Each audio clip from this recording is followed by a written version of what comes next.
Welcome back to the Awakening Her podcast. My name is Talia Joy. Hello, hello, welcome.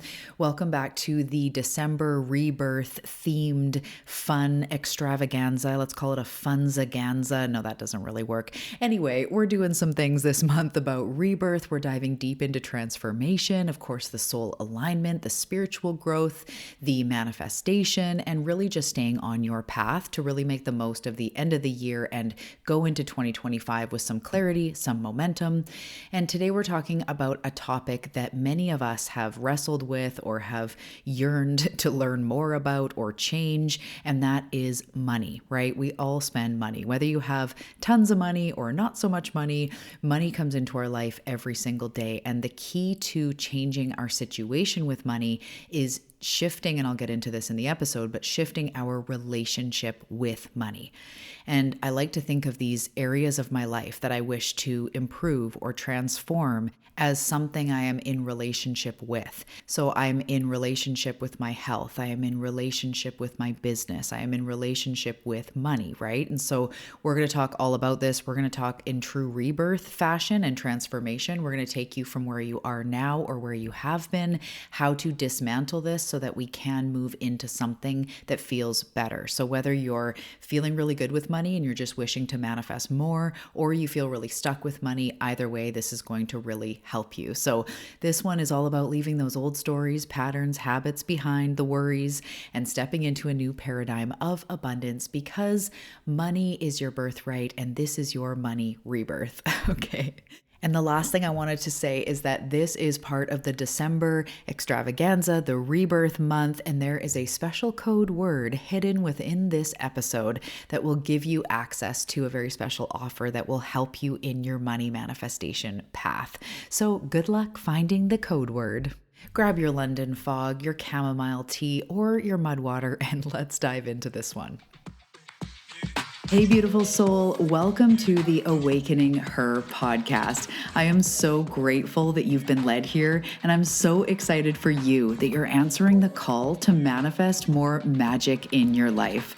My name is Talia Joy, and I am committed to showing you exactly how to manifest more excitement, ease, success, abundance, confidence, love, and anything else you've been craving. So if you're ready to go on a magical journey of spiritual and self-growth to manifest the life you're meant for, we are now besties. Let's dive in.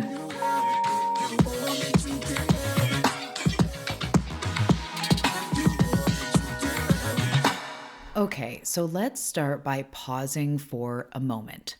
We're going to think about, actually scratch that. We're going to observe our current relationship with money. And I said observe because I don't want you to dive deep into the depths, because I want you to be here hearing me. We're going to practice the art of awareness and just observing our situation, right? So I want you to gently observe your current relationship with money and maybe a couple words that come up. How does it feel when you think about it, when you observe it? Maybe it's stressful. Maybe it feels tight. Maybe it feels exciting but uncertain.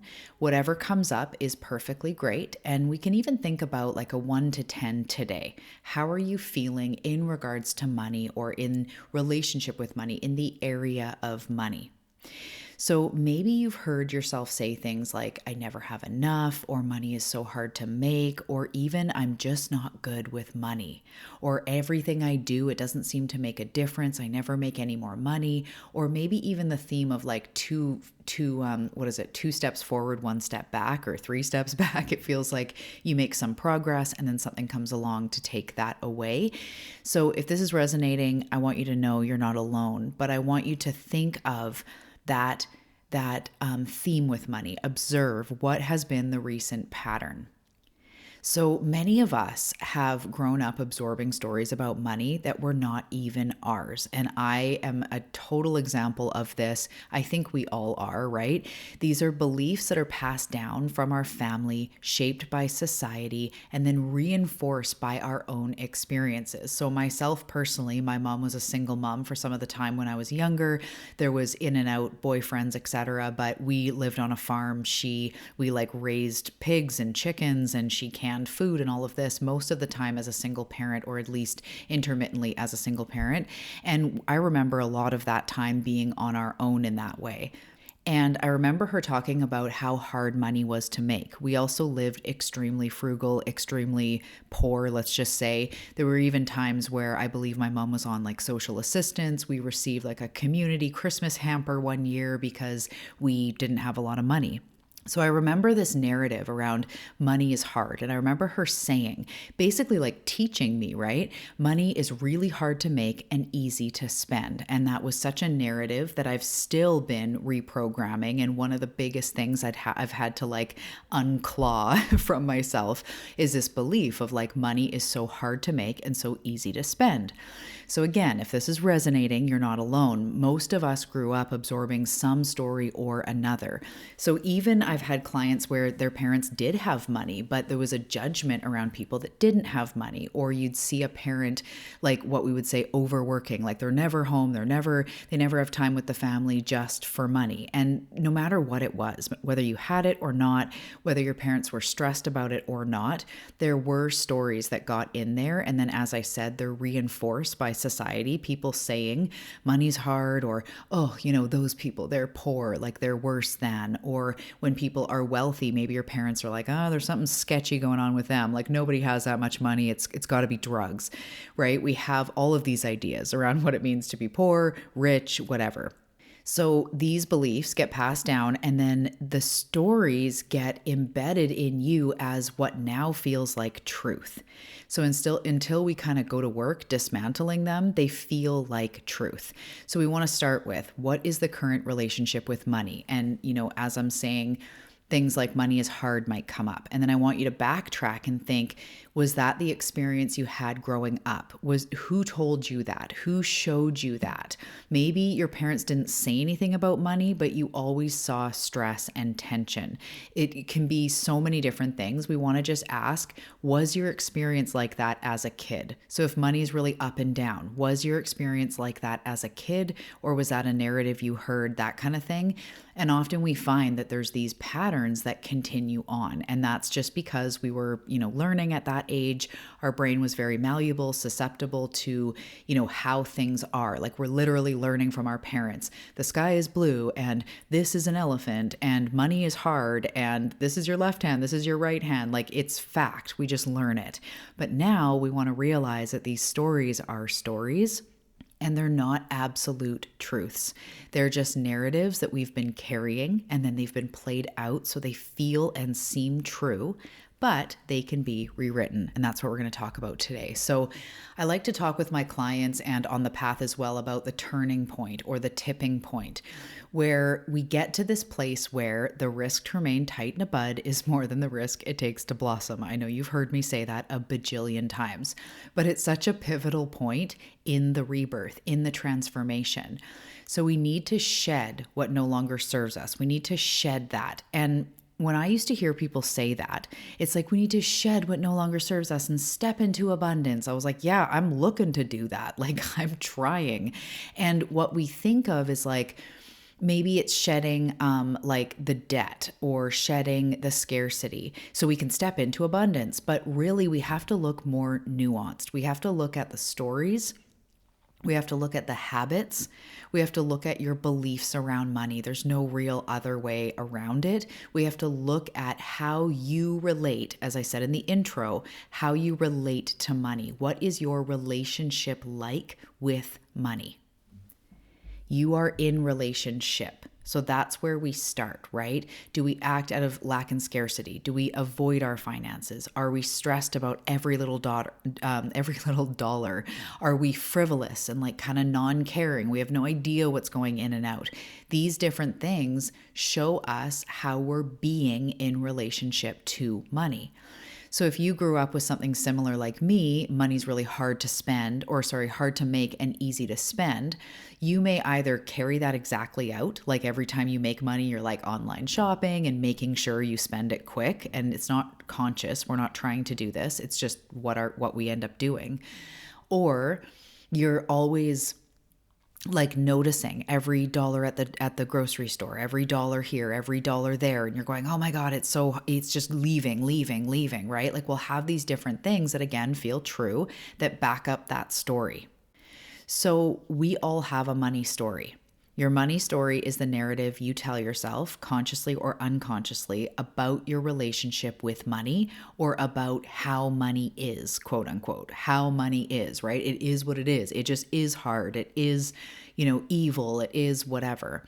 So we also have beliefs that go along with those, like I'm not good at saving, I'll never make more than I do now, money's hard, etc., right? So we believe money is a certain way, and then we also have a story like I'm not good with money, it never comes to me, it never works out, money, being rich is for other people, those types of things. And the problem is that these stories become self-fulfilling prophecies. Psst, you found the code word. The code word is magic. So when you believe money is scarce, you subconsciously make choices that keep it in scarcity. The laws of the universe kick in. Who you are being is in alignment with money is scarce. And again, we're not realizing this. And I know that you're not new to, self-growth. You realize there's things we do subconsciously or unconsciously that we would never purposely try to carry out. That's why it's so sneaky. That's why we need to do the self-growth, the reprogramming, the healing work, because these things run the show until we get to the point where we're like, F it, I don't want to live this anymore. And we really look at subconscious reprogramming. And I'm going to offer a tool right now to help you dismantle that belief. So the first thing I want you to do is to identify the belief. And we've been going through that here. What has been the story? Just even take one. What is one belief that feels true? Like example, money is hard. I'm no good with money. It never comes to me. I'm not lucky. These different things. What is one belief that feels true? Write it down or say it out loud.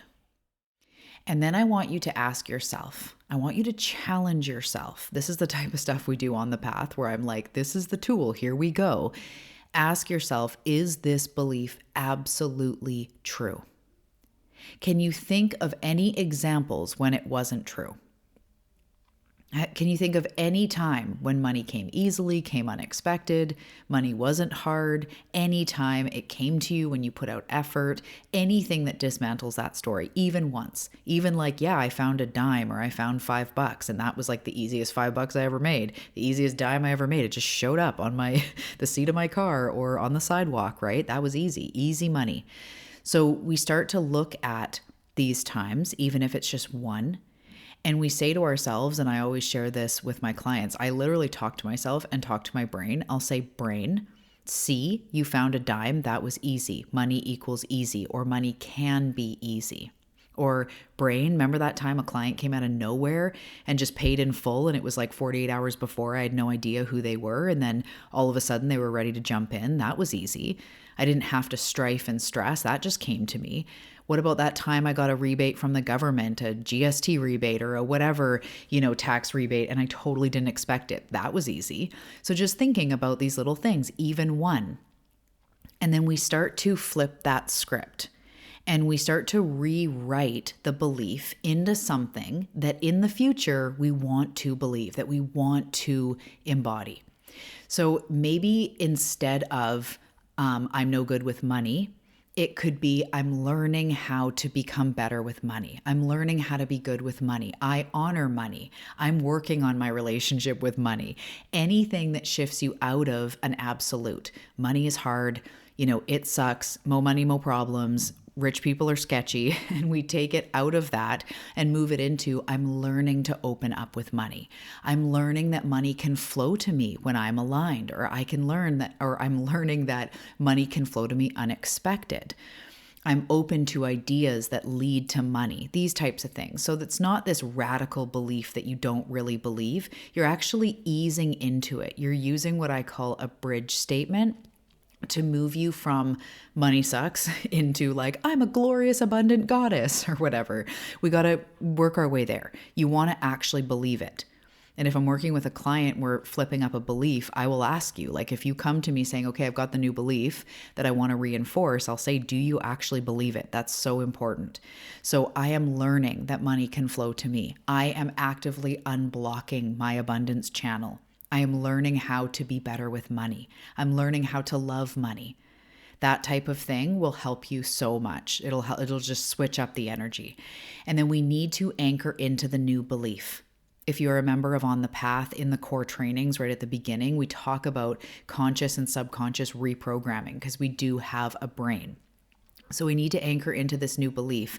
Maybe it's, every time you're spending money, just reminding yourself, I'm learning now that money can come and flow. I'm learning how to be good with money, being grateful for it.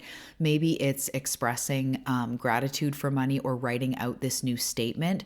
We have to start reinforcing the new belief the same way as if we want to become more fit or, be able to run a marathon, we have to practice. That's the part where like the internal environment can be like, yeah, I'm in, but then you have to actually put your boots on the ground and practice. And when it comes to a belief, the practice is about the reinforcement. Whereas if you're learning a language or you're learning guitar, it's physical practice. For a belief, it's about anchoring in, reinforcing, subconsciously reinforcing, and really reprogramming that belief, anchoring into the new belief.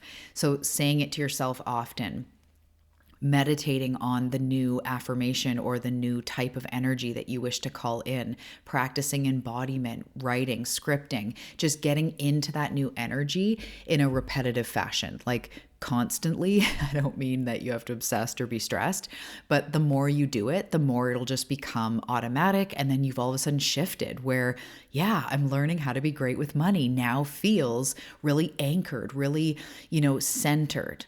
And then you can move into I am abundant, or I am naturally abundant, or I am a magnet for money, and really truly believe it. That's how we move into that next level.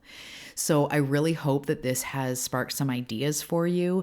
I want you to just know that you have a money story that was given to you and then reinforced without even your conscious awareness. And if you wish to reprogram your circumstances, make more money, feel less stressed, know how to manage it, feel just more clear with money and more empowered, we have to start with your money story.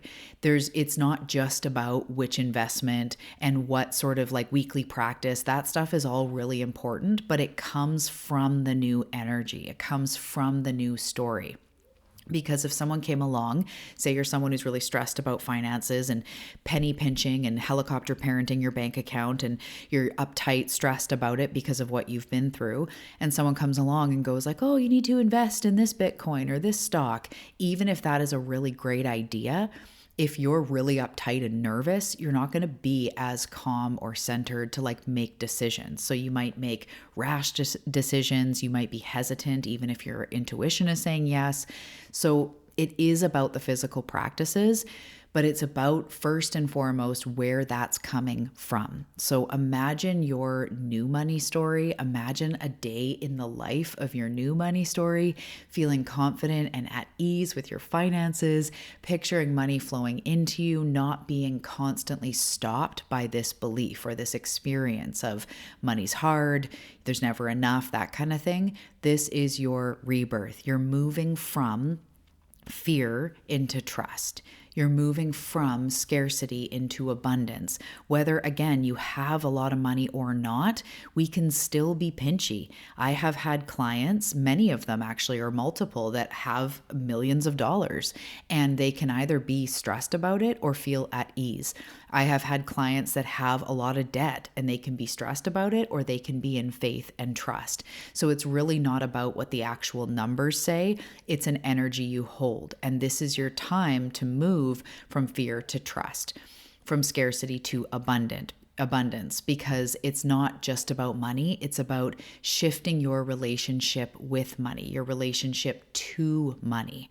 And the last little thing I want to leave you with is Source shows me all the time, if you're new to the show, I'm an intuitive channel, and Source shows me all the time how money is the same frequency as self-worth. So I've talked about this on the show. Worthiness, right? We deem that like a loaf of bread is worth this much.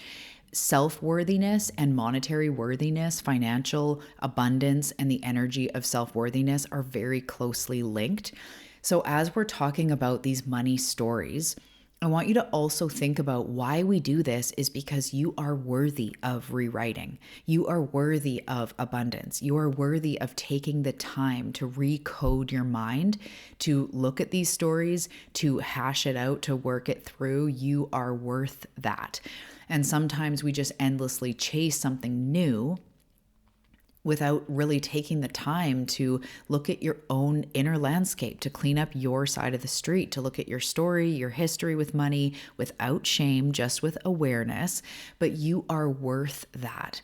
So if you've been working on a self-worthiness journey along with an abundance journey, those two things, what I found definitely with myself and with clients, is they kind of link up and go hand in hand. As you expand your self-worthiness, you also tend to start moving into more abundance, especially if you're focusing on that as well, right? So really knowing that you are worth this, you are worth slowing down and getting in touch with your current money story and going through the process that I shared with you to really rewrite that, to start anchoring it in. Okay, so I hope that this episode has sparked something for you. And just remember, abundance is your birthright. This is where you claim it. This is where you rebirth. This is where you grow and expand. Thank you so much for tuning in. I'm excited to see how this helps you in your rebirth, and I will see you in the next episode. Thank you so much for tuning into today's episode. And before we go, I want to ask you a question. Have you grabbed your copy yet of Manifest This Shit? Manifest This Shit is a law of attraction coloring and activity book available on Amazon, and I am so excited about it. It is packed with beautiful, inspiring coloring pages, manifestation practices, tools, places to make notes and lists and write down your intuitive hits. There's so many beautiful pages in there. It's the perfect addition to your daily practice. So whether you use it to pass time instead of being on your phone, or you use it as a creative ritual, this book has pages for everybody. I know you're going to love it. So grab Manifest This Shit on Amazon. The link is below in the show notes.